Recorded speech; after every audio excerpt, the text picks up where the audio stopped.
Hola, soy Ángela. A mí nadie me pregunta, pero acá vengo yo a contarles cómo fue mi proceso de decisión entre quedarme en una casa de recuperación o quedarme en un Airbnb o en un hotel en Colombia durante mi proceso de recuperación de la abdominoplastia y de la aplexia mamaria o del mommy makeover, como mucha gente también lo llama. Aquí le dicen un montón el tema del mommy makeover, o también a la abdominoplastia se le refieren más o es muy conocido por su término en inglés, que es el tummy tuck.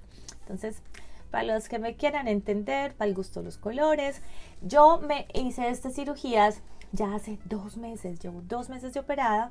Yo fui a Colombia y resulta que estuve allá 4 semanas exactas. Desde el día de mi cirugía hasta el día que me regresé fueron 4 semanas exactas para mi proceso de recuperación. Yo me he dado cuenta que hay muchos doctores que te dejan viajar antes, hay muchos doctores que incluso te pueden pedir que te quedes un poco más. En un video anterior yo les contaba que mi doctora en Bogotá, uno lo hacen llegar a Bogotá unos 5 días mínimo antes de la cirugía, pues por el tema de la altitud de Bogotá y que tu cuerpo se tiene que acoplar. Entonces, es que la recuperación es, yo creo que el 50% del éxito de la cirugía. O sea, está el cirujano y su técnica, pero también todo el tema de tus cuidados posoperatorios. Entonces, este conjunto es lo que va a generar que tu cirugía sea un éxito, porque es que los resultados no los ves enseguida. O sea, esto es a largo plazo, 3 meses, 6 meses, de acuerdo a cómo sea tu inflamación, cómo sea tu cuerpo. No todos los cuerpos son iguales, no todos los casos son iguales. Entonces, pues, me pareció un tema interesante de compartir. Yo vivo en el área de Chicago. Yo tengo 2 niños. Yo soy mamá de un niño de 5 años y una niña de 4 años. Mi hijo ya casi cumple 6. Decidí hacerme esta cirugía. Yo como que expongo varios motivos y razones en videos anteriores, pero creo que no voy a caer en el mismo patrón de explicar por qué tomo mis decisiones. Soy una mujer adulta con cédula, igual que tú. No significa que tú también te los tengas que hacer, bla, bla, bla. Ya sabemos todos los disclaimers. Pero es algo muy interesante cuando uno está en el proceso de investigación de su cirugía, esta variable o este factor sobre en dónde me voy a quedar, cómo me voy a quedar, quién me va a cuidar, y más cuando, digamos, tienes niños pequeños. Entonces, en mi caso, les voy a explicar cuáles fueron todas estas variables que me llevaron a tomar esta decisión. Entonces, mis 2 niños están pequeños. Nosotros nos fuimos para Colombia 2 semanas antes de mi cirugía. Estuvimos de vacaciones por Colombia, viajamos a Cartagena, volvimos, Villa de Leyva, en fin. Hicimos el paseo completo y con mi esposo habíamos acordado que lo que tenía más sentido o lo que era más conveniente para esta situación era que él se regresaba a nuestro hogar aquí a las afueras de Chicago con los niños y yo me quedaba sola en Colombia después de la cirugía por el resto de las 4 semanas. De nuevo, fueron 4 semanas exactas desde que me operé hasta que me regresé. Los niños y mi esposo estuvieron el día de la cirugía y al otro día ya volaban de regreso y yo me quedaba con una hermana. Partiendo de estos aspectos o con estas definiciones que yo ya tenía claras, o sea, que los niños y mi esposo se iban a regresar, que yo tenía que empezar a trabajar, entonces empecé a explorar mis opciones. La primera, definitivamente, pues es quedarme con un familiar, porque yo tengo familia en Colombia, yo tengo familia en Bogotá, pero esta de una vez la descarté porque al enterarme que la doctora Jennifer Gaona requiere que tus masajes sean con su esteticista ubicada en su oficina, pues yo no me imaginaba el tiempo de las movilizaciones en Bogotá. No quería estar como adicionando ese tiempo en la ecuación. O sea, Bogotá tiene un trancón todo el berraco tiempo.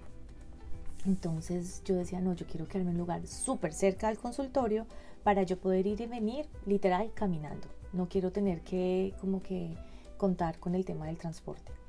Entonces ahí pues ya mis familiares no iban a ser una opción para quedarme. Además no quería molestar. Yo sé que nos molesta porque somos familia y todos nos amamos, pero pues igual, bueno, ahí todo convaleciente. Entonces, pues la segunda opción que yo tenía o el segundo como concepto que quería explorar era el de las casas de recuperación. Esto es algo nuevo que aprendí durante mi camino de investigación para antes de mi cirugía, porque en YouTube encontré un montón de videos sobre casas de recuperación. Entonces empecé a buscar casas de recuperación en Bogotá. El equipo de mi cirujana me recomendó, me mandaron 2 opciones a través de Instagram. Conseguí otra opción que me pareció buenísima. Yo creo que conseguí como 4 casas de recuperación en Bogotá, pero entonces tienen sus sus particularidades que me hicieron como descartarlas. Entonces, mira, una casa de recuperación tiene demasiadas cosas buenas. Yo creo que si mi caso hubiese sido el de una extranjera operándose en Colombia, seguramente lo más seguro sería una casa de recuperación, porque te recogen en el aeropuerto, te brindan todo, tienes todo el servicio de alimentación balanceada, tienes el cuidado de enfermeras, tienes incluso ahí mismo los masajes, y si no, creo que también te miran el transporte para llevarte donde tengas que hacerte los masajes. O sea, te lavan la faja, te limpian el cuarto, hay opciones de cuartos privados, hay opciones de cuartos compartidos, hay incluso opciones en donde puedes quedarte con tu acompañante. Mejor dicho, hay de todo, y yo creo que es una muy buena opción para las extranjeras cuando uno se va a un país desconocido. Pero en mi caso, perdón, es que aquí tengo el cafecito porque es que estas charlas son largas, y este es mi Mommy Fuel. A quien no le encanta el café.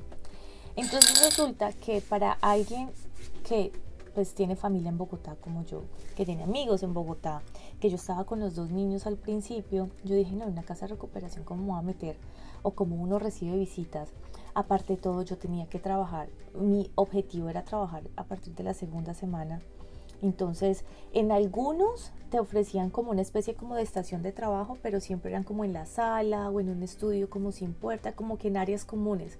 Y yo la verdad necesito pues un área privada para trabajar, que yo también hago reuniones, o sea, no es como simplemente ahí digitando cosas. Entonces, esa falta como del espacio privado, de área de trabajo, y pensar en cómo uno hacía para recibir visitas o algo así, me hizo descartar las casas de recuperación. Pero aquí te boto el dato. Las casas de recuperación yo creo que deben ser súper chéveres, porque tú puedes conocer un montón de mujeres que están atravesando lo mismo que tú estás atravesando, vivir los procesos juntas. Yo creo que se forma como una comunidad chévere, y yo creo que cuando uno está solo 100%, pues debe ser una buena opción. Pero pues no era mi caso. Yo iba a tener a mi hermana se iba a quedar conmigo por un tiempo, mi otra hermana también, luego tenía un tío, tenía una prima que llegó a quedarse conmigo unos días, entonces yo no iba a estar 100% sola.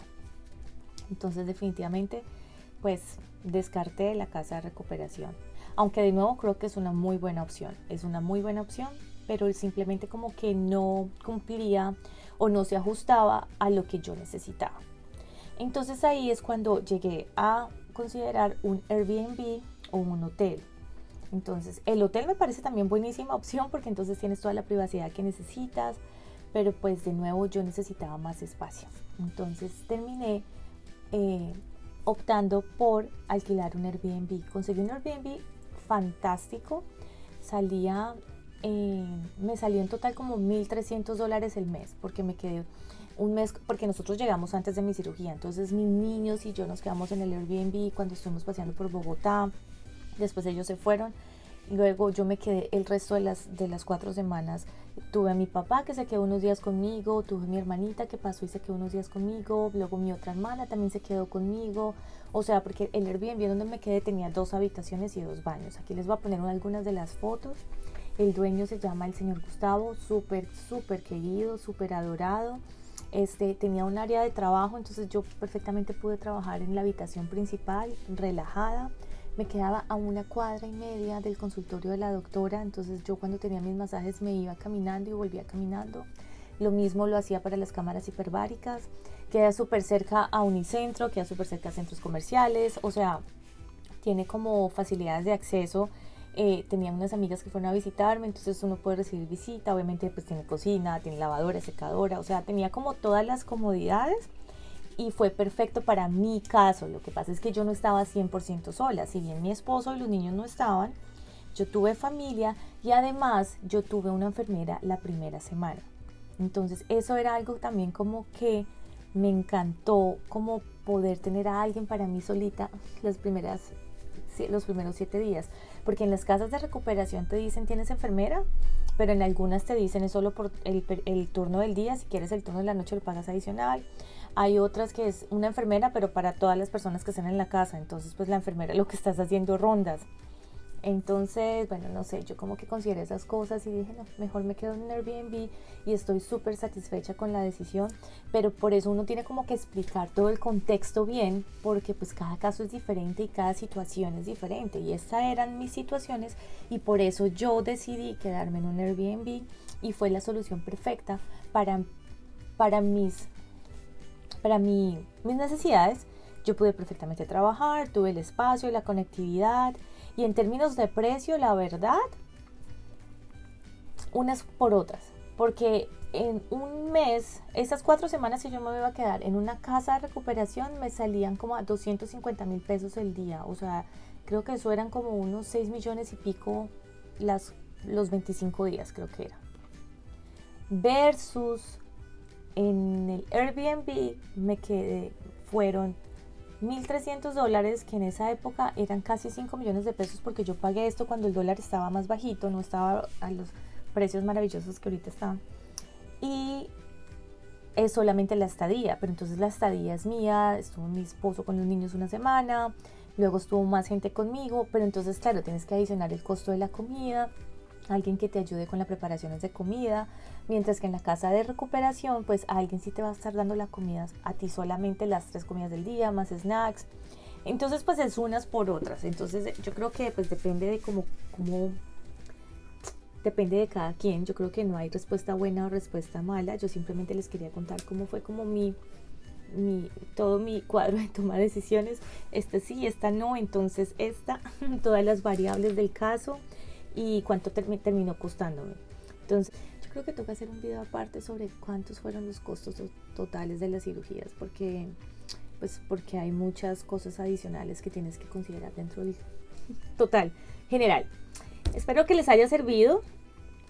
Gracias por ver este video, espero que les guste, si necesitan algo más, si quieren saber cosas, miren, me pueden escribir. Yo estoy mucho más activa en Instagram, así que por allá me pueden encontrar. Y pues si quieren saber algo más, frescas, pregunten, porque a mí me encanta hablar carreta y porque yo hice exactamente lo mismo. Chao.